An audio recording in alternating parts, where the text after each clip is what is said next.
Alright. Welcome back to Nick Lenz's Comic Corner, Classic Lesson Known Classics. This is episode number 3027 and double shot number 2921. This one discussing Showcase Presents Wonder Woman Volume 4, which collects issues from the Wonder Woman series 157 through 170. I think it was 176.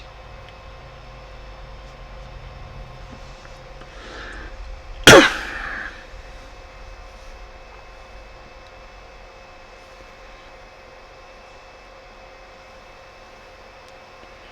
I can get this move here, come on.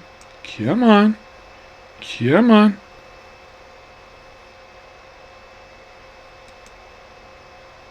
So, with these issues, issues number 157 158 is a two-part story where Steve Trevor is basically under orders to basically to go to Oolong Island, which makes his debut here. Okay, it's actually 177. Yeah, 177. They go Oolong Island to deal with a debuting brand new character, Egg Foo, pretty much in a way a racist character. When he first showed up in the comics, this is the original version of the character. Egg Foo, who is this just obviously a racist villain, who shows up here for these two issues. And yes, he is a Wonder Woman villain.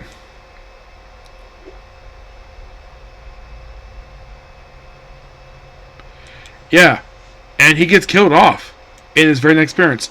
Oolong Island itself basically become a semi-recurring thing in DC Comics. It became more prevalent in the Doom Patrol book by Keith Gibb and Jane Bias.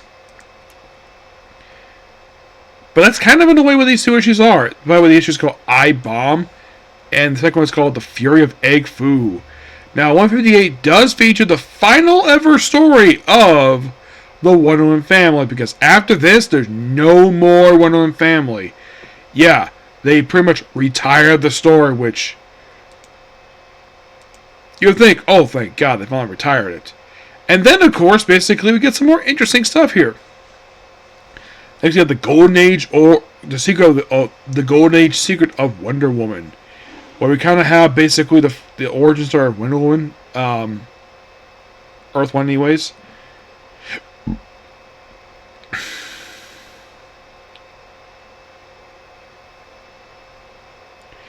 And there's also a backup story called Doom Island, where they're on an island where Wonder Woman and Steve Trevor are on an island together for an issue. Also, these issues are noteworthy the return of classic villains. Like in the case of 160, we had the return of the cheetah, except it's not Priscilla. Well, this actually is a brand new character.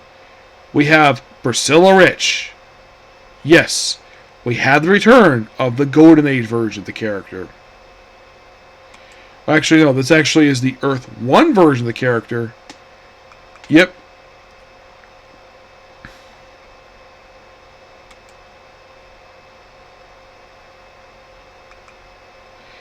Yeah, and this is interesting. And she doesn't appear very much. She appears in 160 and 166. After that, she doesn't see it again for many years. After these two appearances, she doesn't return again to 1980. But I'm like, thank you, the return of an actual classic villain. It had been a while, because at this point they practically just dropped your whole villains gallery for having to fight monsters every issue. And also, that's not the only thing. We also have the return of Dr. Psycho. Yes, he returns. Though this is the Earth 1 version of the character makes his debut here, but yeah, it's the day of return of Dr. Psycho, who, by the way, yeah, he was he first printed issue 5 of Wonder Woman back in 1943.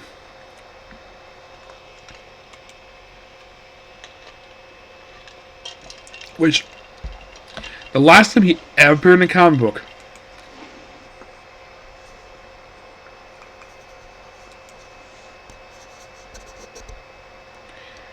It was in Wonder Woman number 18. That was the last time he was ever seen. And, yeah, it's reintroduction of the character. It was the first time in 20 years they finally bring back 2 classic characters. I'm like, thank you, Robert Kanigher, for bringing back these characters in 2 amazing stories. And then we have the Curse of Cleopatra. We have her versus a mummy. I'm like, okay, interesting. The Battle of Inside Brain, of course. We have the return of Angleman, who is probably like the only recurring bad guy that Logan had at this point. Because coming back to the classic ones, of course, he previously appeared after appearing 158. He will continue to appear for a little bit here. He appeared return for 164 and 174, and then he disappeared for a little while. And then in 162,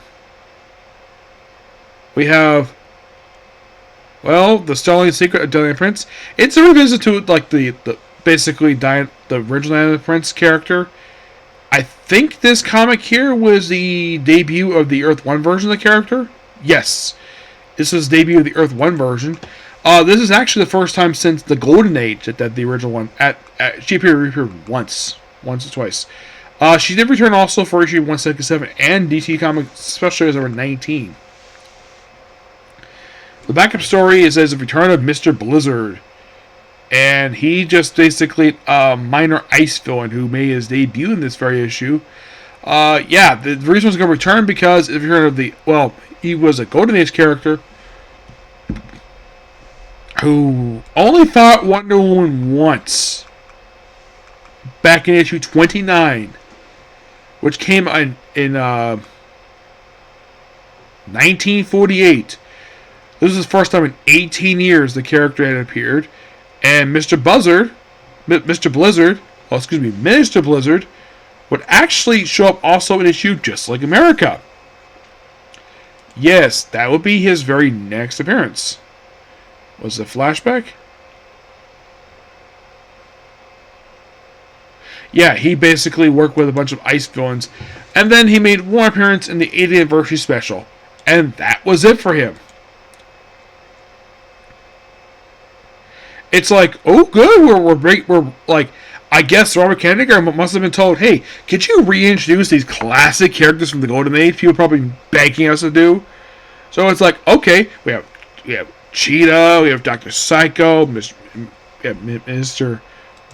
Blizzard. Like, okay, interesting. Of course, the Golden Age. We also have Diana Prince, and then we have in 163 the return of Giganta. You're like, oh my gosh, Giganta's back. Except here's the weird thing. The Earth 1 version only appeared one other time after this in issue 168. Now, the Golden Age version of Giganta, of course, appeared issue 9. And she would pop up in also an issue 20 of this very book, Cinch Comics 36, and then she appeared in Venture Comics 416. So, yeah, here's the weird thing about Giganta pre-crisis. She didn't really appear very much at all. Oh yeah, she used to be a gorilla. We also return of Paula von Gotha, which this actually is a return of the character who used to be a Nazi. Yes, this one was a Nazi in Earth 2. Oh yeah, definitely. And she last appeared back in issue 99. And she appears also again for 163, 160, and 174. Yep, and she even popped up for earlier issues, but talk about that. But yeah, I'm like, okay.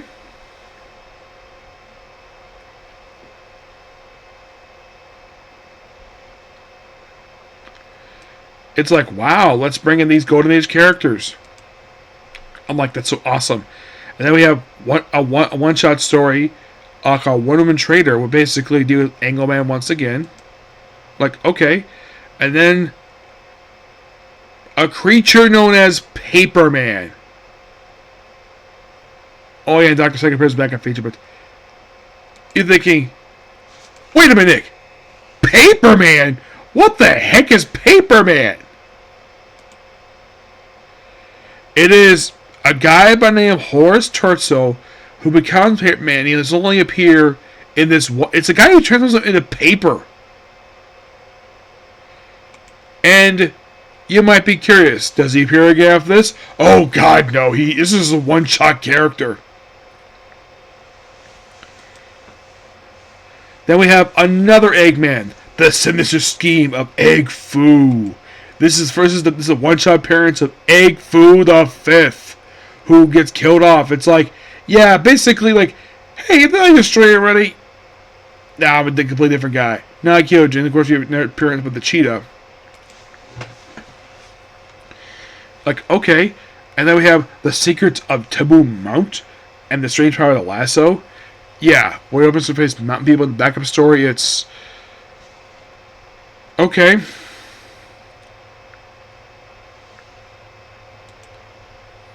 Moving on. And then we have a real backstory about the Earth 1 backstory of the Magical Lasso. We have this collector who basically recruits Dr. Psycho Giganta and Paula Banguta to fight Wonder Woman. And I'm like, and you don't call this Covindy Incorporated? The background story, taking a woman named Cena.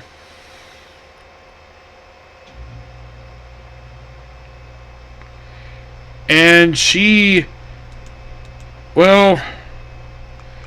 is simply just a one-shot character who fell in love with a pilot who crashed. Presumably she died. And then we have a thing called the Crimson Centipede.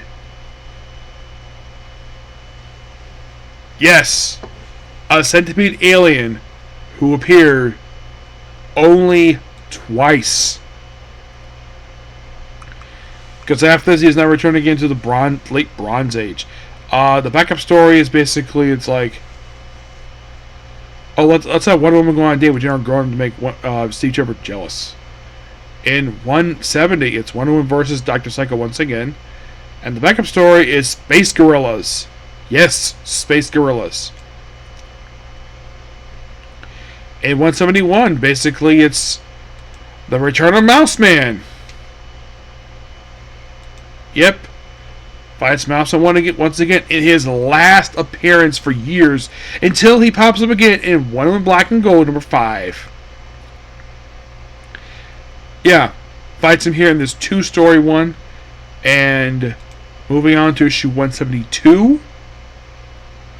We have Wonder Woman just bank robbers, and the backup story just some goons, which I gotta admit, it's something different fighting monster Greek myth every issue.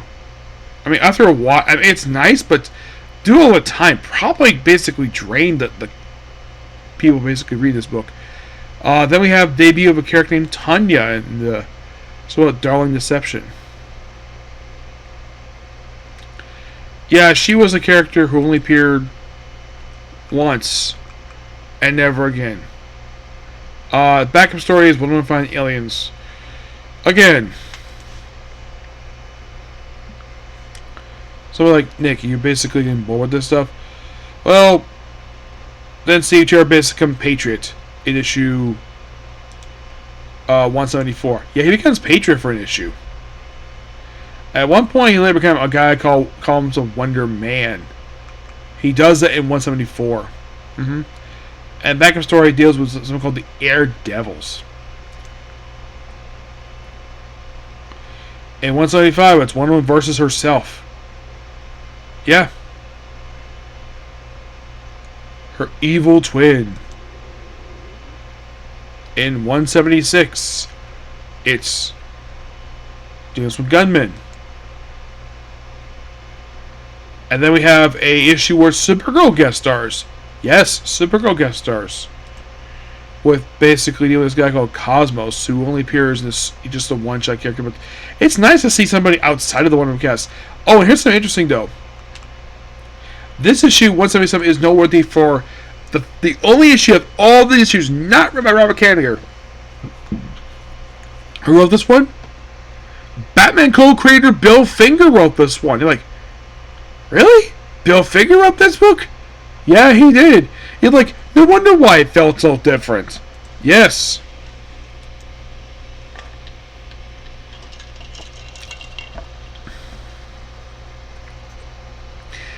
And then, of course, basically, like, well, with that, basically, we're done with the book. But what happened next? The Wonder Woman white suit from 177 to 204. That's what happened next. A very weird era. It was all Danny O'Neill trying to revamp the character.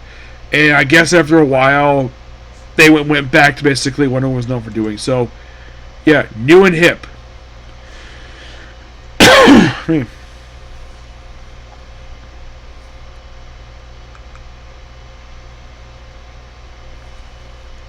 But I gotta admit, these issues were quite interesting. But also with this, we're done with the 60s when it comes to Wonder Woman. You're like, really? Then what about 98? When did that come out? 1958. That's when that came out. Mm-hmm.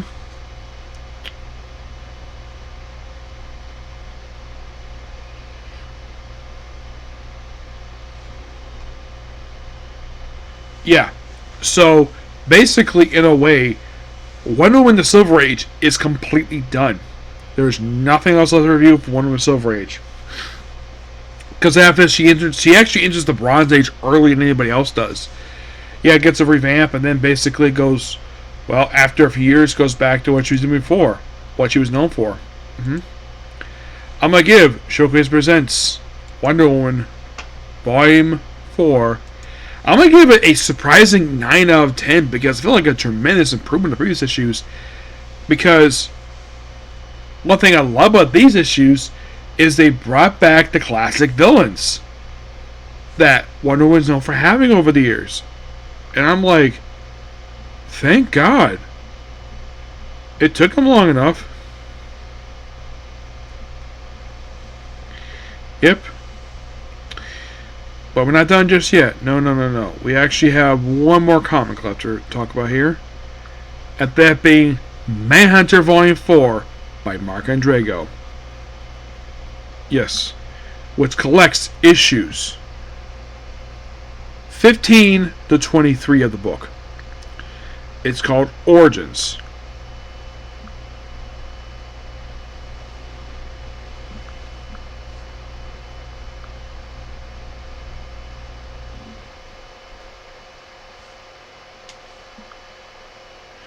Mostly put in the first few issues in this book, we basically have Kate just dealing with, well, the return of her jerk of a father.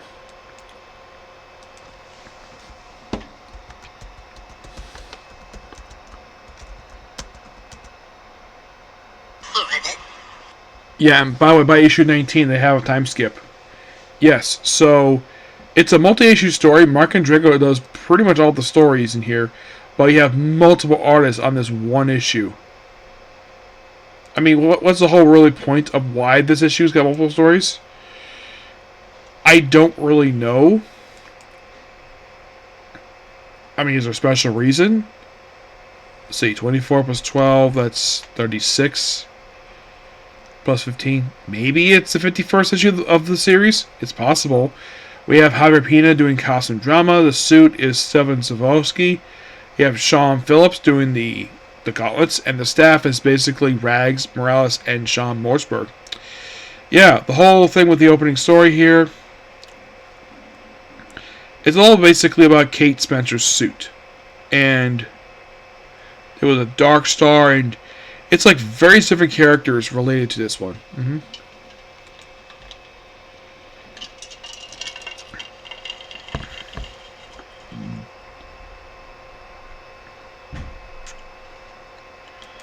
Yep. That kind of going to issue 6. And then we have Who's Your Daddy? Where Bones basically is in the book. And of course, we deal with the return of Walter Pratt. Who was Walter Pratt, you might ask? Kate Spencer's dick of a father. Oh yeah, definitely. He returns this book first time since issue like, well, he actually was trying to Bracco return issue 16, but yeah, we also deal with a character named Scorpio. A character on Pages of Steel. And he's only here for this one issue. He basically just turns on the police.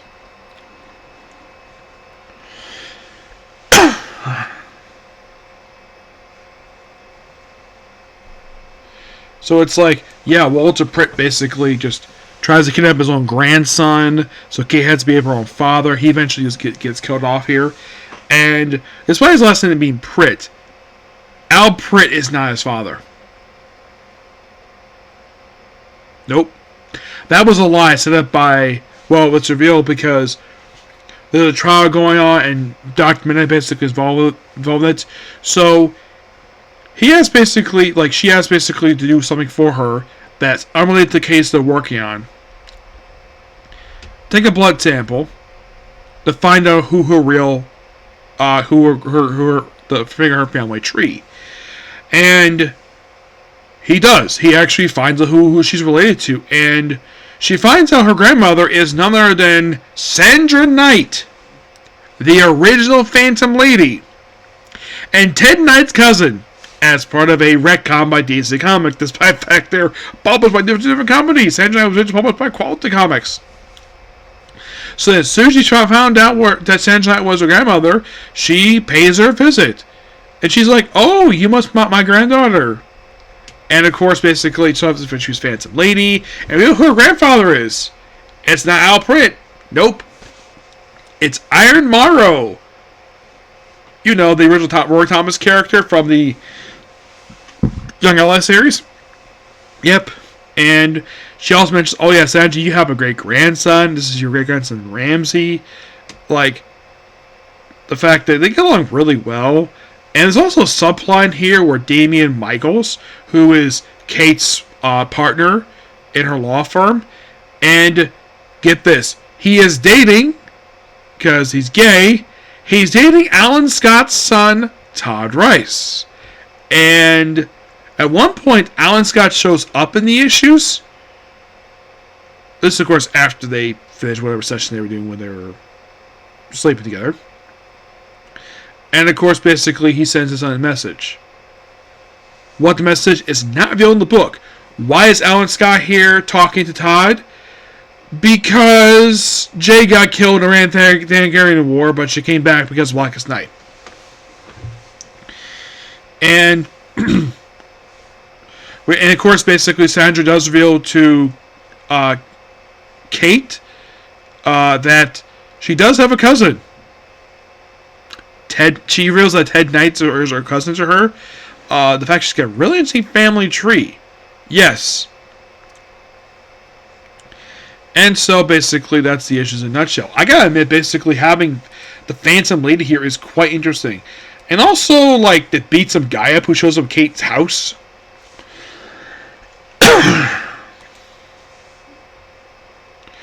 There's also a guy here named Darren Brittles, who's basically, like, a supporting character for her who first appeared in issue 2, and he basically is here for like the entire run.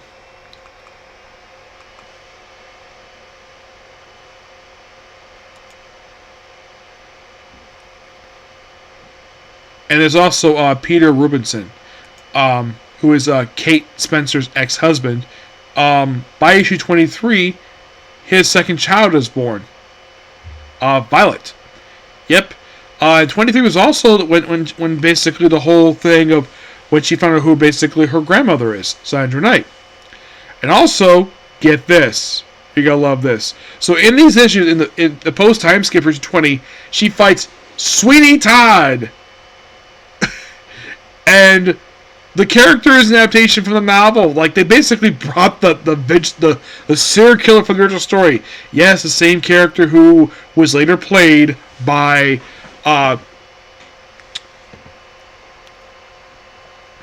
Johnny Depp in the Sweeney Todd movie. Also, by the way, the case she's involved with, she's defending Dr. Psycho. Yes, she is defending Dr. Psycho. And that's the whole thing with Dr. Mid-Nite comes in. And, by the way, apparently when he sleeps, he's got these weird tubes in his head because Dr. Psycho is a telepath. Yep. But these issues are excellent. I love every single one of these issues. I give Manhunter Volume 4, Origin, a 10 out of 10. It is amazing. Sadly, the very next set of issues is the last set of issues for this run. And this book is so good. Yeah, but they continue the story over it. They continue Kate Spencer's solo stuff in the pages of Batman Shadow Streets of Gotham, which they were going to do a trade for, but got canceled due to low pre-order sales. Yeah, I love the fact that basically, like, they have the whole backstory of also Squadron in this issue, which was so awesome. Yeah, and also, oh, by the way, his name is Dave Matthews, the guy's name. Yeah, he's basically, he's a prosecutor. Basically, he started dating Obsidian, and apparently he just,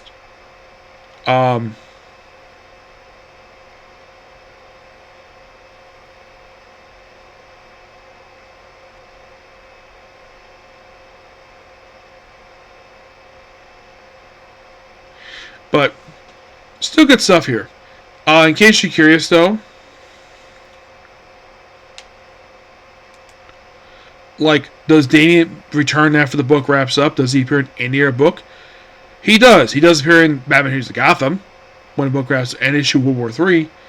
But you gotta admit, basically, Kate Finch is an excellent character. I'm glad the fact they basically brought it out. Also, Mark Shaw is still here as a supporting character.